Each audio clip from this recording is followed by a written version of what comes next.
काफी दिनों से बहुत सारे जानकार कहते और लिखते आ रहे हैं कि इस मुल्क का नाम 2024 तक इंडिया नहीं रहेगा, बल्कि इस देश का नाम अडानी अंबानी रिपब्लिक हो जाएगा।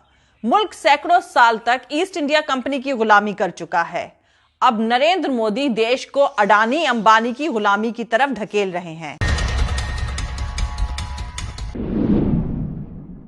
नरेंद्र मोदी के जिगरी दोस्त गौतम अडानी सिर्फ 2 साल के अंदर ही देश के सबसे बड़े एयरपोर्ट ऑपरेटर बन गए हैं।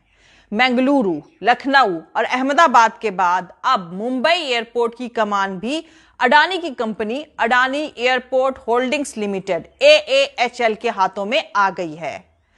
अडानी ग्रुप ने पिछले साल के आखिरी में AAI यानी एयरपोर्ट्स अथॉरिटी ऑफ इंडिया से बेंगलुरु, लखनऊ और अहमदाबाद एयरपोर्ट्स का एक्विजिशन यानी अधिग्रहण कर लिया था। इस साल जुलाई तक वो जयपुर, गुवाहाटी और तिरुवनंतपुरम एयरपोर्ट भी उनके कब्जे में आ जाएगा। और इस तरह नरेंद्र मोदी की मेहरबानी से अब अडानी ग्रुप एयरपोर्ट्स की तादाद के लिहाज से देश में सबसे बड़ी एयरपोर्ट ऑपरेटर बन चुकी है, जबकि कुछ साल पहले तक उनको इस क्षेत्र में यानी इस सेक्टर में कोई भी एक्सपीरियंस नहीं था, सिवाय इसके कि नरेंद्र मोदी गुजरात के चीफ मिनिस्टर के तौर पर 2014 से पहले अडानी के हवाई जहाज का इस्तेमाल अपने आने जाने के लिए किया करते थे।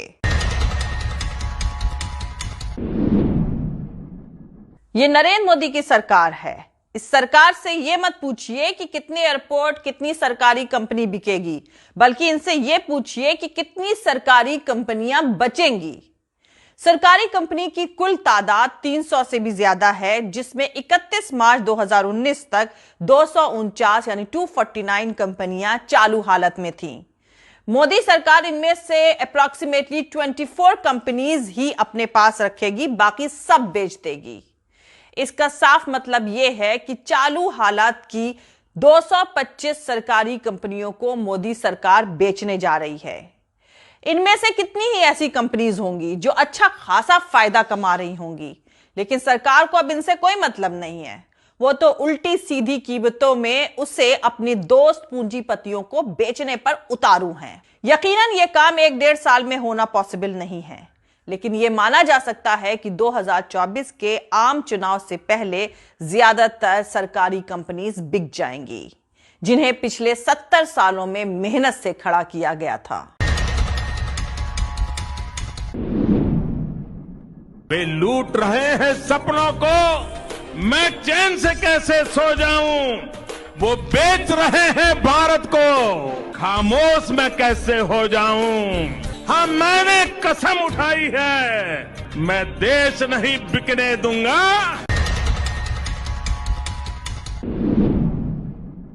ट्रांसपोर्ट सेक्टर और पावर सेक्टर तो पूरा का पूरा अडानी के हाथों में जाता दिख रहा है। देश के 11 बड़े बंदरगाह उसके कब्जे में हैं।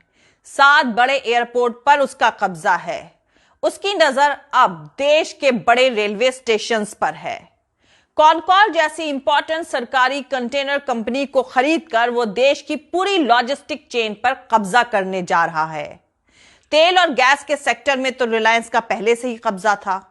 अंबानी को टेलीकॉम रास आ गया। जियो के जरिए देश के वो डेटा तक उसकी पहुंच है। वो विदेशी कंपनियों से साठ-गांठ करके रिटेल सेक्टर का सबसे बड़ा खिलाड़ी बनना चाहता है। साफ दिख रहा है, एक एक करके देश के सब इंपॉर्टेंट संसाधन जानबूझकर अडानी अंबानी को दिए जा रहे हैं। वे लूट रहे हैं सपनों को, मैं चैन से कैसे सो जाऊं। वो बेच रहे हैं भारत को, खामोश मैं कैसे हो जाऊं। हाँ, मैंने कसम उठाई है, मैं देश नहीं बिकने दूंगा।